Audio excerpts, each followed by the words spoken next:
रीतिकाल से संबंधित प्रश्नोत्तरी करने जा रहे हैं। हमारा आदिकाल पूरा हो गया, भक्ति काल पूरा हो गया, आज हम रीतिकाल स्टार्ट करते हैं।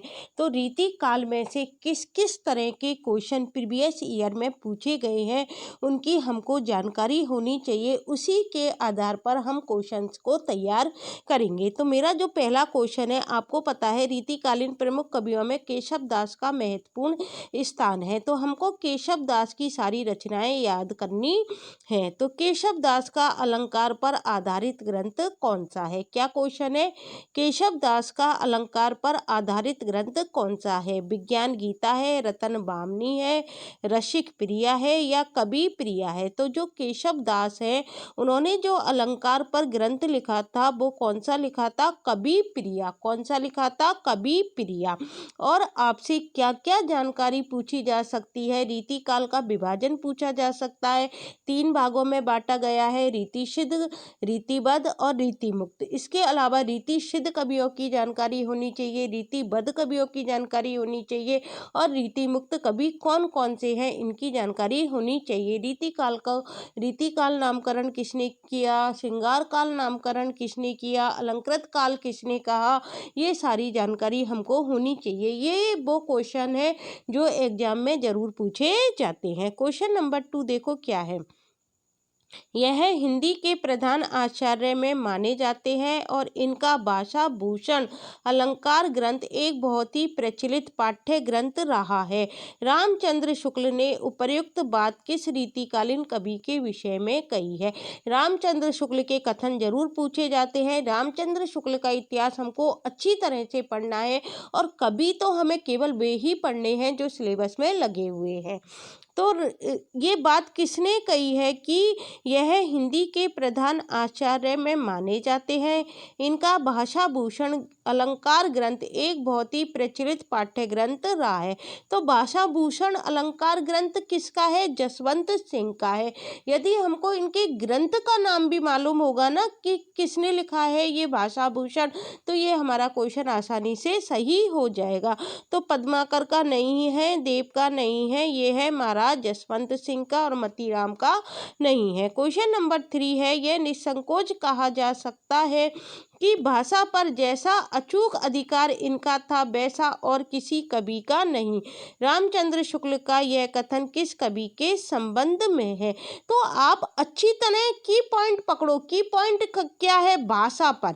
भाषा पर अचूक अधिकार रामचंद्र शुक्ल किसका बता रहे हैं रीतिकाल के संदर्भ में? तो किसका बता रहे हैं? घनानंद का बता रहे हैं। तो की पॉइंट पकड़ के अच्छी तरह से आप याद कर सकते हो। तो यह निसंकोच कहा जा सकता है कि भाषा पर जैसा अचूक अधिकार इनका था वैसा और किसी कवि का नहीं।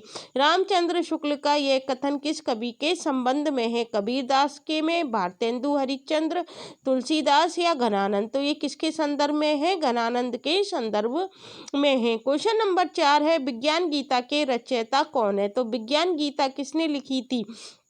सुंदर दास ने लिखी थी, नरोत्तम दास ने लिखी थी, बीरबल ने लिखी थी या केशव दास ने लिखी थी? तो विज्ञान गीता के रचयिता कौन है? केशव दास हैं। विज्ञान गीता किसकी है? केशव दास की है। और हम ऊपर पढ़ के आए थे कवि प्रिया जो कि अलंकार पर आधारित ग्रंथ है और किसका है? केशव दास का। केशव दास रीतिकाल के प्रमुख कवि हैं। इनकी आपको सारी रचनाएं याद करनी है। लोगन कवित की वो खेल करी जानो है, इस काव्य पंक्ति के रचयिता कौन है? आपसे काव्य पंक्ति पूछी जा सकती है। मैं केवल उन काव्य पंक्तियों को लेकर आती हूँ जो कि प्रीवियस ईयर क्वेश्चंस में पूछी जा चुकी हैं। तो लोगन कवित की वो खेल करी जानो है, तो इस काव्य पंक्ति के रचयिता भिखारी दास हैं, चिंतामणि है, देव है या ठाकुर है? तो इस काव्य पंक्ति के रचयिता कौन है? ठाकुर है। क्वेश्चन नंबर 6 है, भाषा की समाज शक्ति और कल्पना की समाहार शक्ति का सर्वाधिक उपयोग निम्न में से किस कवि ने किया है? इसको आप आसानी से कर लोगे कि भाषा की समाज शक्ति और कल्पना की समाहार शक्ति हमें किस रीतिकालीन कवि में मिलती है? बिहारी में मिलती है, चिंतामणि में नहीं मिलती, घनानंद में नहीं मिलती, भूषण में नहीं मिलती। भाषा की समाज शक्ति और कल्पना की समाहार शक्ति हमको बिहारी में मिलती है। क्वेश्चन नंबर 7 है, रीति काल में किस रस की प्रधानता काव्य में रही है? तो ये आप आसानी से बता दोगे, क्योंकि रीतिकालीन कवि कैसे थे? श्रृंगारिक रचनाएं करते थे। तो श्रृंगार रस की जो प्रधानता है वो क्या रही है? रीति काल में रही है। कौन से रस की प्रधानता रही है रीति काल में? श्रृंगार रस की प्रधानता रही है। भक्ति काल की नहीं रही, शांत रस की नहीं रही, रौद्र रस की नहीं रही। प्रधानता पूछी जा रही है तो किसकी है? श्रृंगार रस की प्रधानता है। क्वेश्चन नंबर 8 है, इनमें से रीति काल का कौन सा कवि अपने प्रकृति चित्रण के लिए विख्यात है? ये क्वेश्चन बहुत बार पूछा जाता है कि रीति काल का कौन सा कवि है जो अपने प्रकृति चित्रण के लिए विख्यात है? घनानंद है, ग्वाल कवि है, मतीराम है या सेनापति है? तो रीति काल का कौन सा कवि है जो अपने प्रकृति चित्रण के लिए विख्यात है? वो है हमारे सेनापति। कौन है? हमारे सेनापति। कौन कवि है रीतिकालीन? सेनापति, जो कि अपने प्रकृति चित्रण के लिए विख्यात है। इनमें से कौन सी रचना केशव दास की नहीं है? मैंने आपसे कहा था केशव दास की सारी रचनाएं आपको याद करके जानी है। केशव दास रीति काल में अपना महत्वपूर्ण स्थान रखते हैं। तो कौन सी रचना केशव दास की नहीं है? रामचंद्रिका केशव दास की है, इसे छंदों का अजायब घर कहते हैं। रसिक प्रिया केशव दास की है। विज्ञान गीता केशव दास की है। विज्ञान गीता बहुत पूछी जाती है।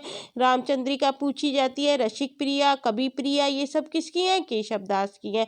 और ये जो अनेकार्थ मंजरी है, जिसे हम पर्याय कोश भी कहते हैं, ये किसकी पढ़कर आए थे? हम नंददास की पढ़कर आए थे। और ये भक्ति काल के कवि हैं, नंददास की रचना।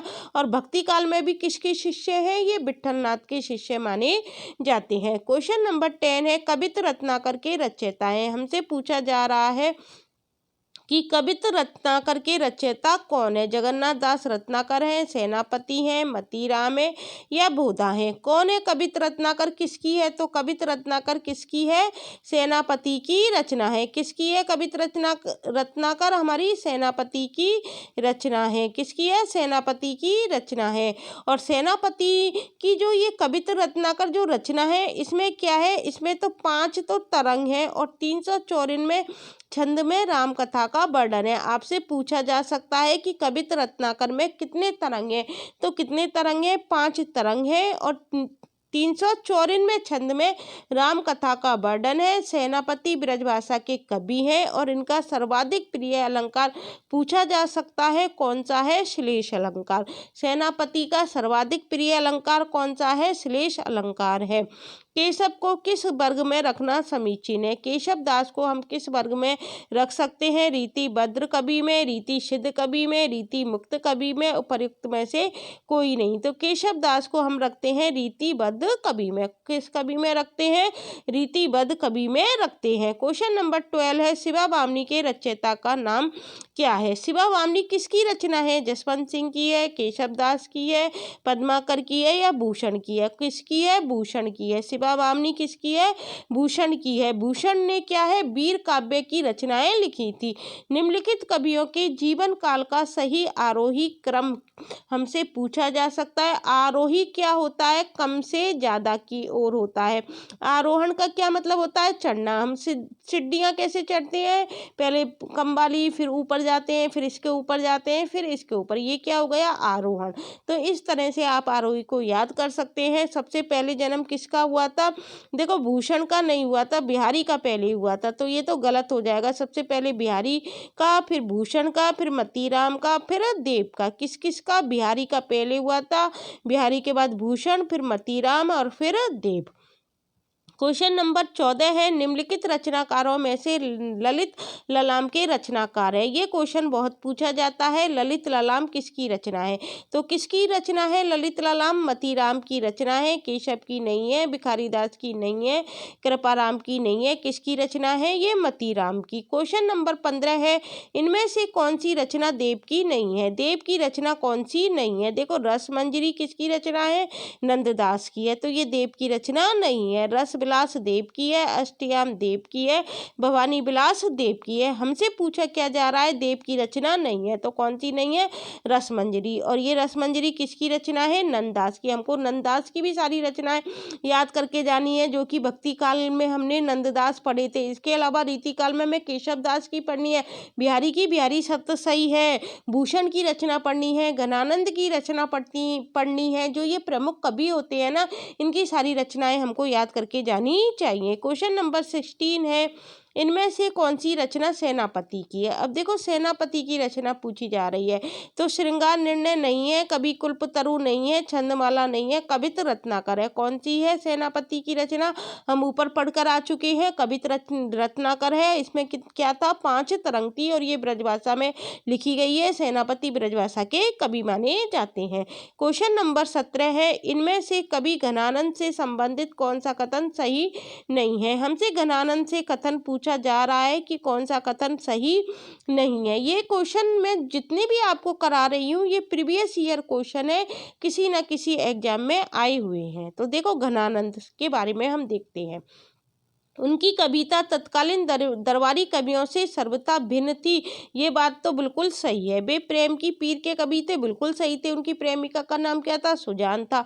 भाषा की अभिधा शक्ति का सुंदर प्रयोग उन्होंने अपने काव्य में किया, ये ही गलत है।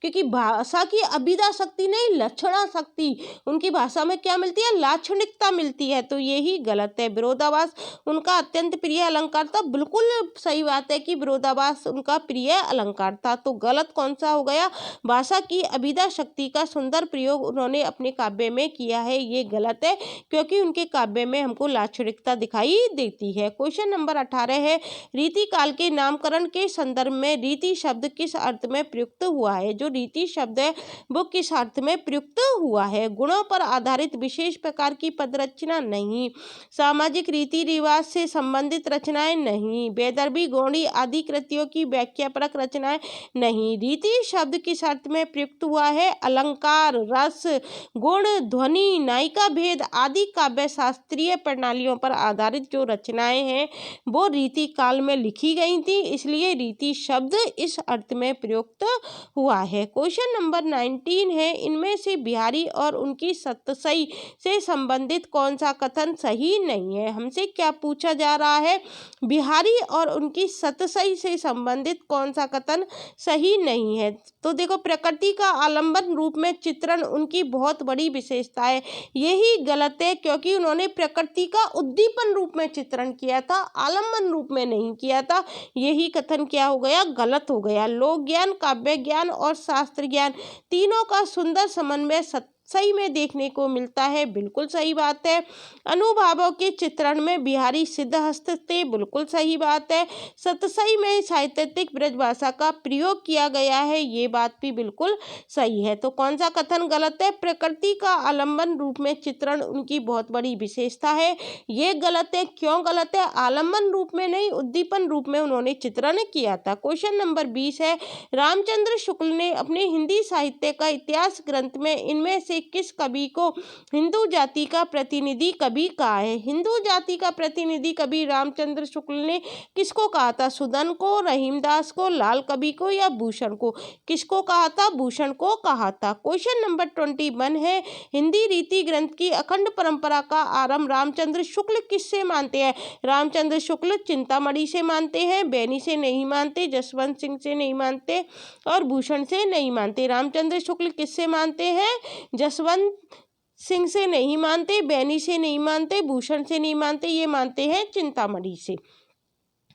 क्वेश्चन नंबर 22 है, यह ब्रजभाषा के मतीराम जैसे कवियों के समकक्ष है और कहीं कहीं तो भाषा और भाव के माधुर्य से पद्माकर तक से टक्कर लेते हैं। रामचंद्र शुक्ल ने यह किस कवि के लिए कहा है कि यह ब्रजभाषा के मतीराम जैसे कवियों के तो समकक्ष है और कहीं कहीं भाषा और भाव के माधुर्य से पद्माकर तक से टक्कर लेते हैं। बोधा के लिए कहा है, भूषण के लिए कहा है, ग्वाल कवि के लिए कहा है या बैनी प्रवीण के लिए कहा है।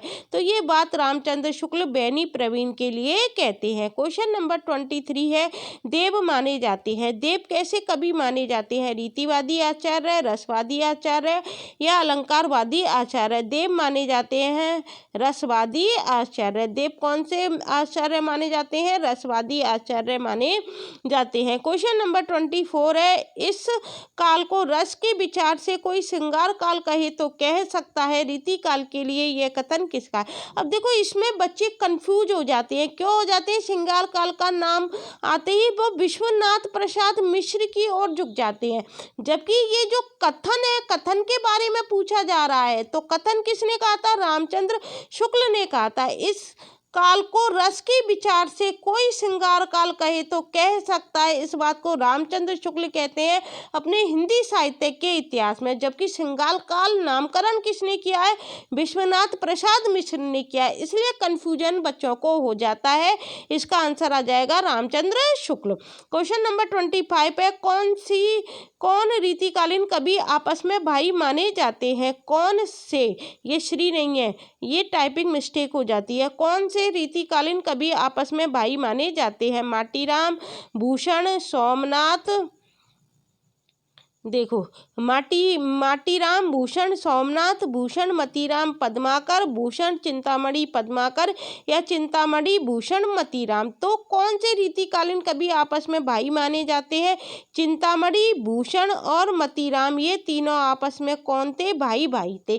तो आज मैंने आपको 25 क्वेश्चन रीतिकाल से संबंधित करा दिए हैं। ये सारे क्या है?